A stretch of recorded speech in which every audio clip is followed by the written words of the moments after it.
রংপুরের ৩১ নম্বর ওয়ার্ডের শেখপাড়া এলাকার বাসিন্দা আখিদুল ইসলাম মানু ৩টি শেডে প্রায় ৮,০০০ মুরগি নিয়ে খামার শুরু করেছিলেন, কিন্তু পোল্ট্রি খাদ্যের লাগামহীন দাম আর কর্পোরেট কোম্পানিগুলোর সিন্ডিকেটে লোকসানের বোঝা বইতে না পেরে শেষ পর্যন্ত খামার বন্ধ করে দিতে বাধ্য হন। আমার ৩টা শেডে মুরগি ধরানোর ক্যাপাসিটি ছিল প্রায় ৮,০০০।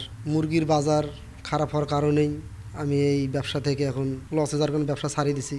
২০০৪ সাল থেকে রংপুরে ব্যাপকভাবে গড়ে ওঠে খামার ভিত্তিক পোল্ট্রি শিল্প।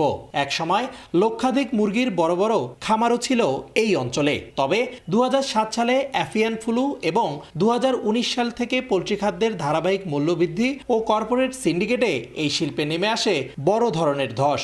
আমরা যে পুঁজি নিয়ে নামছিলাম, পুঁজি আমাদের শেষ। এখন আর আমরা খামার করতে পারতেছি না। টাকা পয়সা, বিদ্যুৎ সবকিছু খরচ বেশি। যেহেতু খামারির পুঁজি নেই এবং এই দুর্বলতাটার সুযোগ নিয়ে কর্পোরেট কোম্পানিগুলো কম মূল্যে ডিমটাকে গ্রহণ করে তারা অতি মুনাফা করে ডিমটা বিক্রি করতেছে। তবে জেলা প্রাণী সম্পদ দপ্তরের দাবি, আধুনিক ব্যবস্থাপনা না মানায় ক্ষতির মুখে পড়ছেন অনেক খামারি।